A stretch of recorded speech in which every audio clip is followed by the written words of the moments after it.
গত ৫ আগস্ট ছাত্র জনতার গণ অভ্যুত্থানের মুখে পতন হয় শেখ হাসিনা সরকারের। এরপর সেদিনই এক সামরিক হেলিকপ্টারে দেশ ছাড়েন তিনি। তারপর থেকে হত্যা, গুম, খুন সহ ২ শতাধিক মামলা হয় তার নামে। সেই সঙ্গে এসব মামলায় জড়ান আওয়ামী লীগের নেতাকর্মীরাও। আর পতনের পর থেকেই শেখ হাসিনাকে দেশে ফিরিয়ে এনে বিচারের দাবি তুলেছেন দেশের ছাত্র জনতা। এমন পরিস্থিতিতে জুলাই আগস্টের গণহত্যার ঘটনায় মানবতাবিরোধী অপরাধের অভিযোগে দায়ের করা মামলার আসামি শেখ হাসিনার গ্রেপ্তারের অগ্রগতি জানতে চেয়েছেন আন্তর্জাতিক অপরাধ ট্রাইব্যুনাল। আগামী ১৭ ডিসেম্বরের মধ্যে অগ্রগতি প্রতিবেদন আদালতে দাখিল করতে বলা হয়েছে। সোমবার আন্তর্জাতিক অপরাধ ট্রাইব্যুনালের চেয়ারম্যান বিচারপতি মোহাম্মদ গোলাম মর্তুজা মজুমদারের নেতৃত্বে ৩ সদস্যের ট্রাইব্যুনাল এই আদেশ দেন।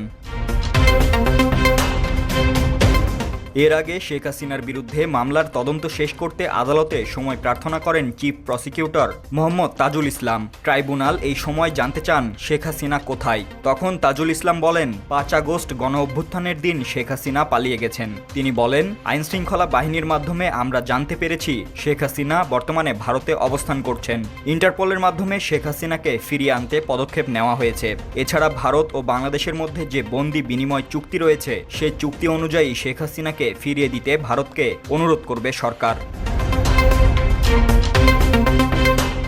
পরে জুলাই আগস্টের গণহত্যার ঘটনায় মানবতাবিরোধী অপরাধের অভিযোগে দায়ের করা ২ মামলায় শেখ হাসিনা, ওবায়দুল কাদের সহ ৪৬ জনের বিরুদ্ধে তদন্ত ১ মাসের মধ্যে শেষ করার নির্দেশ দেন ট্রাইব্যুনাল। তদন্ত শেষ করে আগামী ১৭ ডিসেম্বর প্রতিবেদন দাখিল করতে বলা হয়েছে। ডেস্ক রিপোর্ট, সবুজ বাংলা।